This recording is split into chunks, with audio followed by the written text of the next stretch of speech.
We're pruning autumn fruiting raspberries today on Pots and Trowels, and that's brought to you with the support of Cobra Garden and King Seeds.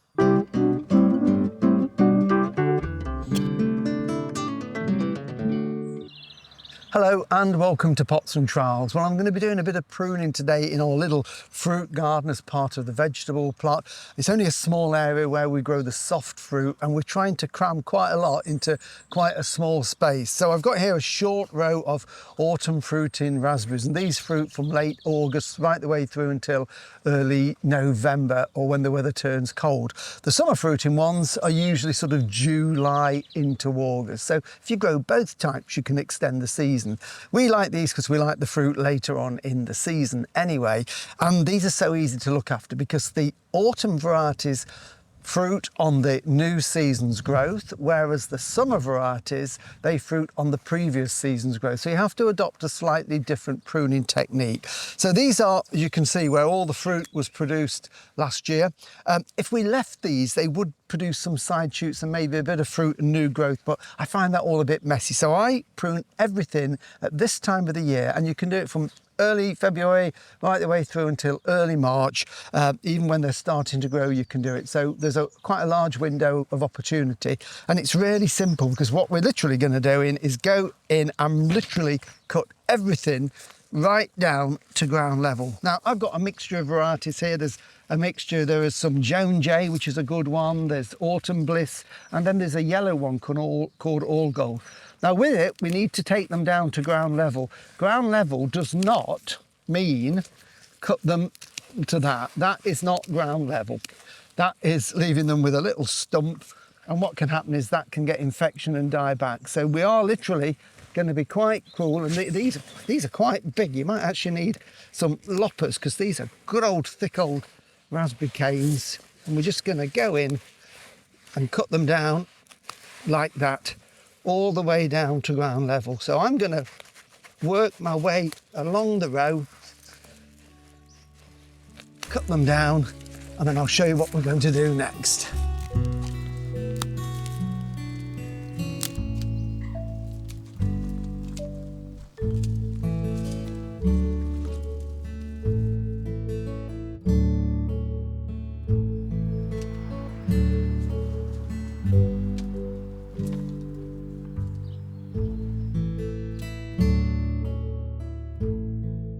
So that's all the existing canes now cut down to ground level.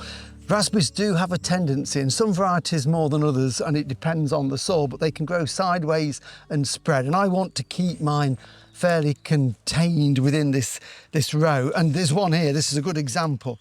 We can see this one here. This is where the original plant was, but this one has grown to there. So I don't want those. Now, sometimes they'll pull out and that one will, or sometimes they just need a little bit of help with a spade, and we can dig those out. Bit of chopping. So there we've got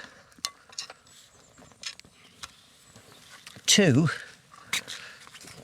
raspberry canes. Now what I'm going to do with these, I've got a bit of a gap, so I'm going to use them, or you could plant them somewhere else in the garden, give them to friends. But if you're buying raspberry canes at this time of the year, this is essentially what you're buying. So I've got another one just there, so I'm going to dig that one out as well, because I don't want them growing into the other parts here. So when I was pruning, I noticed at this end I've got a gap, and I've got a little bit of a gap just here. So I'm just going to get my spade and just make a V, push that in to about the depth it was growing there, push the soil back round it, and then heel that in. So that will grow like that, and of course I need to cut that down now as well. And these two, I've got a gap at this end just here, so I'm going to do exactly the same. So they are really, really easy to transplant. Need to make a slightly bigger hole because it's got a good bit of root on it. Get that root into there. Not too deep because the buds are just at the top of the roots and at the bottom of the stem. And the final one, that was the gap.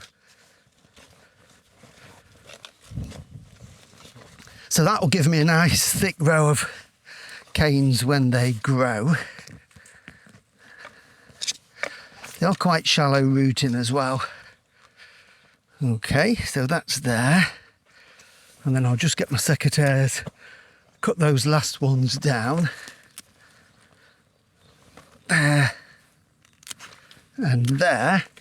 And then what I'm just going to do finally, before we do the next stage, is just fork out any bits of weed on there and just get rid of those. Just loosen the surface a little bit. Just gets rid of any soil surface compaction. We're going to compost them anyway, but it just loosens that little bit of soil. And there's a couple of little snowdrops just popping up there, which I'll leave in. So that is essentially what you do. Now I'm going to put some compost on, but before that, these were quite sprawling. They grew really well last year. They got very tall and they flopped all over the place, which meant you couldn't walk up the path. You couldn't get round the side here where the strawberries are, which need sorting out next week. So they were taking over gradually. So what I've already done, I've put in 4 wooden posts, 2 here and 2 at this end.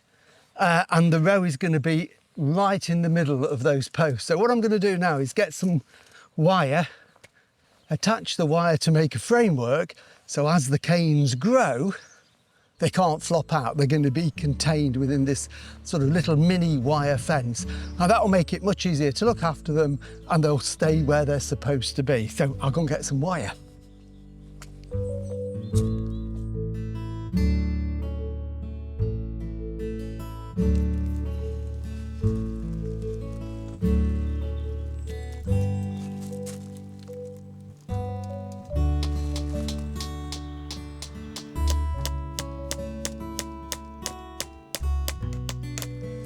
So there we go. That is now hopefully going to contain the raspberry canes as they grow. What I've used, rather than ordinary wire and staples, I've used these gripple tensioners, which are really good. You just feed either wire, or in this case it's a plastic sort of nylon cord through them, and you can tighten them up so you can get quite a bit of tension.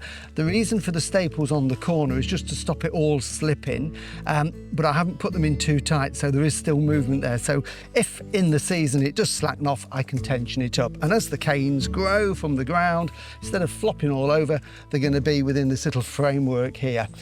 What I need to do now is, we just forked along a little bit, but I'm going to give them a little bit of goodness.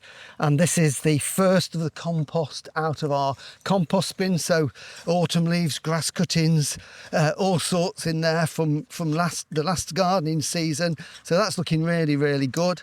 And I'm going to just give them a mulch of that along the row, and they will grow through that. Now, here we are. It is the middle of February. They're not growing yet. They will be in the next couple of weeks. Hopefully we'll see a bit of growth. But what I'm not going to do at this stage is to put any fertiliser on. I'll wait probably till mid-March when there's active growth, and then I can just sprinkle a little bit of poultry pellets or blood, fish and bone, or whatever you use, probably a liquid feed if you've got well-drained soil. And that will just give them that little bit of a boost to get them growing and produce lots and lots of lovely raspberries through the season. But this mulch will just help to keep the soil in really good condition, retain moisture through the summer, and give them that slightly acidic condition that raspberries love. So there we go, just one last little bit at that end. And they're ready to start the season and growing.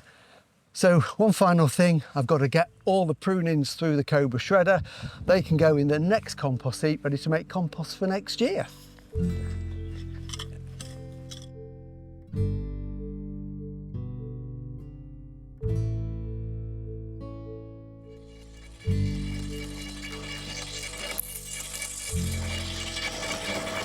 There you go, in just a few minutes I'll reduce this lot to a bucket full of chipped raspberry canes. So thank you for watching Pots and Trowels. As always, our videos you can find on YouTube, and don't forget our weekly podcast.